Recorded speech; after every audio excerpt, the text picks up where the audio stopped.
Você estava falando que você atuava por prazer. Uhum. E depois você viu nisso uma profissão. Sim. Acho que existe essa dificuldade em enxergar a arte como uma profissão, principalmente no Brasil. Quais são aí os principais campos de atuação, literalmente, para quem quer ser ator, assim?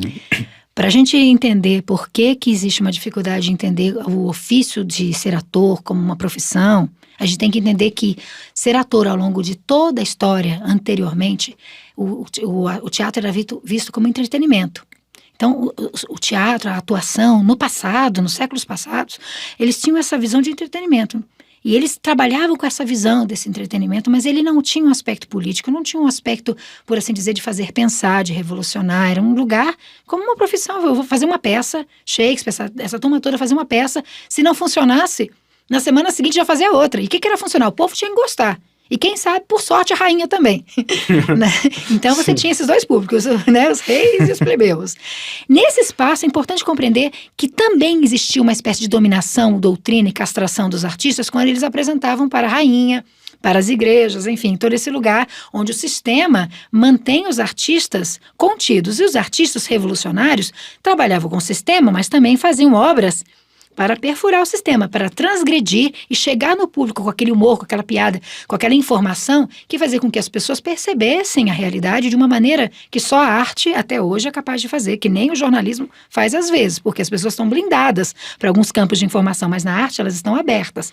Então, em parte como um ofício, como um ganha-pão, em parte como uma expressão e uma manifestação política, digamos Isso. assim. Então, compreender que um sistema não quer muitas vezes que a arte aflore, porque a arte faz com que o mundo modifique, com que as pessoas digam não onde elas estão acostumadas a dizer sim, com que elas tenham pontos de vista, com que elas tenham se rebelem ou muitas vezes não concordem com algumas coisas. Então, fazer pensar, né? Exatamente.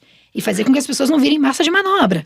Então, Sim. não vai em todo lugar, é uma coisa interessante, em todo lugar do mundo onde há ditadura, em algum momento da história da ditadura em qualquer planeta, você vai perceber que o primeiro lugar que é sempre fechado são os teatros, o ofício de atuação e o último a ser liberto. Por quê? Isso é uma espécie de homenagem às avessas ao poder que um ator tem de chegar nas pessoas como quase nenhuma outra arte tem. Então, primeiro a gente tem que compreender então, que a gente não pode esperar endosso do sistema, do status quo para escolher esse ofício, porque escolher esse ofício, mesmo que você venha ganhar dinheiro e tem condição, mesmo que você se torne um profissional, a gente vai falar sobre isso, mas essencialmente quando você escolhe ser ator, você está escolhendo protagonismo existencial. Você está escolhendo trabalhar com o sistema, mas muitas vezes ser tão bom e tão livre ao ponto de dizer o oposto do que o sistema quer e muitas vezes ir contra ele.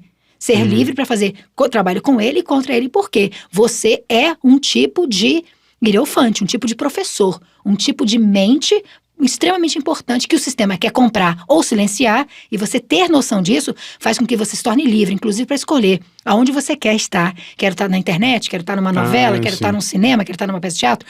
Cada vez que você está dentro de uma coisa como ator, você tem que compreender o que essa coisa pensa, como a indústria pensa, e saber se você quer ou não quer estar relacionado àquilo, porque sempre como ator você pode se tornar aquela pessoa que tem o próprio discurso, que defende o que pensa, ou se tornar uma marionete, como qualquer ofício.